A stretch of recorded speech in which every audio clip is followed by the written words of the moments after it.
वो करे बात तो हर लफ्ज से खुशबू आए, ऐसी बोली वो ही बोले जिसे उर्दू आए। अस्सलाम वालेकुम प्यारे बच्चों। आज हम देखते हैं कि बोर्ड इम्तिहान में उर्दू में अच्छे नंबर लेने के लिए ज़रूरी हदायत कौन सी हैं, और अगर हम उन हदायत के ऊपर अमल करते हैं तो हमारे बहुत अच्छे मार्क्स बन सकते हैं। तो बच्चों, एक बात आपने ध्यान में रखनी है कि आपका पार्ट वन में जो पेपर आता है वो 100 मार्क्स का आता है। कुल वक्त आपके पास 3 घंटे होते हैं। 20 MCQs के लिए आपके पास 20 मिनट होते हैं, और अगला जो आपके पास 80 मार्क्स होते हैं उसके लिए आपके पास 2 घंटे 40 मिनट होते हैं। तो पेपर आपका अच्छा खासा लेंथी होता है। तो आपने वक्त को इस तरह मैनेज करना होता है कि आपके 3 घंटों में ये पेपर आपका मुकम्मल हो सके। तो बच्चों, 20 MCQs के बाद आपका असल हिस्सा स्टार्ट होता है। असल हिस्सा में आपके पास तशरीह होती है और बहुत सारी चीज़ें होती हैं। तो हिस्सा इंशाइया में जब हम पहला सवाल देखते हैं ना, उसके दो हिस्से होते हैं। पहला हिस्सा हिस्सा जो है वो नज़म पर मुश्तमिल होता है। उसके दो इशार होते हैं और आपने उनकी तशरीह करनी होती है। और बच्चों, इनको तशरीह करते वक्त आपने मार्कर का जो इस्तेमाल है वो अच्छे से करना होता है, और आंसर शीट के ऊपर जवाब लिखने होते हैं, सवाल नहीं लिखने होते। तो अगर हम पहला जो हिस्सा इंशाइया का पहला जवाब नंबर है, अलिफ पार्ट है, नज़म हिस्सा, उसको उसके अशार की तशरीह की बात करें तो हमारे पास दो अशार होते हैं और उनकी तशरीह हर एक की 4 नंबर की होती है। तो बच्चों, आपने इस तरह लिखना होता है कि आपके 4 नंबर पूरे बन सकें। टोटल दो अशार की तशरीह 10 नंबर पर मुश्तमिल होती है। तो आपने इस तरह शुरू करना होता है कि जवाब नंबर दो, अलिफ, उसका हिस्सा, उसके बाद मार्कर से अशार की तशरीह, ये लिखना होता है, हेडिंग है। और ये हमारे पास आपने आगे लिखना होता है हिस्सा नज़म, और नीचे आपने दोनों अशार लिखने होते हैं। उसके बाद और ये मार्कर से आपने लिखना है। उसके बाद मार्कर से ही नज़म का उन्वान, आगे जो नज़म का उन्वान होता है वो तहरीर करना है। फिर शायर का नाम है, इन दोनों का एक एक नंबर होता है। तो आपने अच्छे से उन्वान और शायरों के नाम जो हैं वो याद रखने हैं। उसके बाद प्यारे बच्चों, तशरीह का जो है वो मरहला आता है। तो वो आपने मार्कर से तशरीह की हेडिंग देनी होती है और फिर आपने नीचे स्टार्ट करना होता है। ये टोटल 10 मार्क्स होते हैं।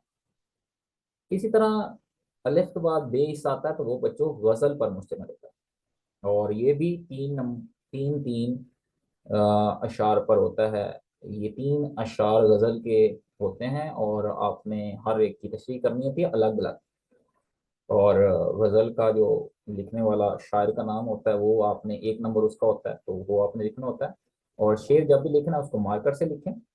और इस तरह आपने ये तरीका अपनाना है जिस तरह आपको नजर आ रहा है।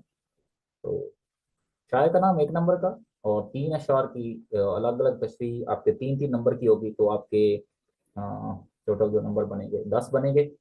10 ऊपर हैं और 10 ये भी हैं। तो गजल और नज़म जो है ये 20 मार्क्स के पर मुश्तमिल होता है। तो जब हम आगे देखते हैं बच्चों, तो हमारे पास नेक्स्ट हिस्सा है, उसमें अब आ जाता है जवाब नंबर 3। ये हिस्सा अच्छा खासा जो है लेंथी होता है, अच्छा खासा आपको लिखना पड़ता है। तो देखते हैं, इसमें आपके पास सियाक व सबाक की बात करता होता है कि 2 पैराग्राफ होते हैं बच्चों, और उनमें से आपने एक की तशरीह करनी होती है। इसके मार्क्स होते हैं 15 मार्क्स का होता है वो पैराग्राफ आपने जो तशरीह लिखनी होती है। सबक बेसिकली एक सबक सिखाया जाता है। तो जब हम मार्क्स की बात करते हैं तो उसमें सबक का उन्वान एक नंबर होता है। तो आपने सबक जो है उनके नाम वगैरह अच्छे से तैयार करने हैं। फिर मुसन्निफ का नाम, तो हर सबक के मुसन्निफ का भी नाम आपको अच्छे से याद होना चाहिए। 2 नंबर ये हो गया। फिर आपके पास सियाक व सबाक, तो ये 3 नंबर पर मुश्तमिल होता है। और आखिर पे जो मेन हिस्सा है इस 15 नंबर के सवाल का, वो है तशरीह। और देखें तशरीह कितने नंबर की है, वो 10 नंबर की है। तो आपने तशरीह में अच्छा खासा लिखना है ताकि आपके 10 मार्क्स, 10 में से 9 तो आ सकें। और जब हम आगे बढ़ते हैं तो हमारे पास बच्चों नेक्स्ट हिस्सा जो है, अगला हिस्सा जो है हिस्सा 2 में। ये हिस्सा अव्वल था। 2 में हमारे पास खुलासा करना होता है। और ये आपने याद रखना है, ये 2 खुलासे होते हैं असबाब के। और उनमें से आपने एक लिखना होता है, और इसके भी 10 नंबर हैं। तो आपने याद रखना है, जो भी आप वहाँ से सबक, 2 सबक दिए होंगे, जैसा कि इधर मिसाल में हमारे पास है, क्या वाकई दुनिया गोल है। तो ये लिखने के बाद मार्कर से, उसके बाद आपने, एक नंबर होता है मुसन्निफ का नाम, तो ये लिखें नाम, और फिर मार्कर से हेडिंग दे खुलासा की, और ये सबक का खुलासा लिखें, और ये भी 10 नंबर का है। तो आप जरा गौर से देखें, ये आपके जो सवालात हैं ये मैक्सिमम नंबर्स पर मुश्तमिल हैं।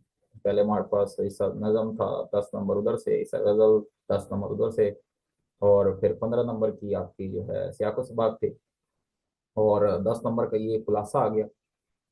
प्यारे बच्चों, ये आपने ध्यान से अपने, अपनी स्पीड अपने जो है उसको ध्यान में रख के, टाइम को मद्देनजर रख के पेपर हल करना होता है उर्दू का। और मार्कर का खूबसूरत इस्तेमाल करें, और हेडिंग का अच्छे से इस्तेमाल करें, तो इंशाल्लाह बहुत अच्छे नंबर बनते हैं। और 5वां सवाल बच्चों हमारे पास है, वो बेसिकली होता है हमारे पास, हमने खुलासा लिखना होता है। और एक हमारे पास ये है लोकल बस। ये हमारे पास 5 मार्क्स का होता है। 5वां जो सवाल है, जवाब नंबर आपने 5 मार्कर से लिखने के बाद आपने, वो उधर एक ही होता है, और उसी के ऊपर आपने जो भी आए उसी के ऊपर लिखना होता है। तो बस खुलासे के 5 नंबर है, और यहाँ पे और कुछ भी नहीं है। तो आपने ये सारी चीज़ें ये आपने प्रैक्टिस करनी है मार्कर से। ये सारी हेडिंग्स हैं, और दरमियान में आपने जो लिखना है वो तो आपको पता है, पेन से लिखना होता है। तो अच्छे से हेडिंग से तैयार करें, और अच्छी अच्छी तैयारी करें। Best of luck.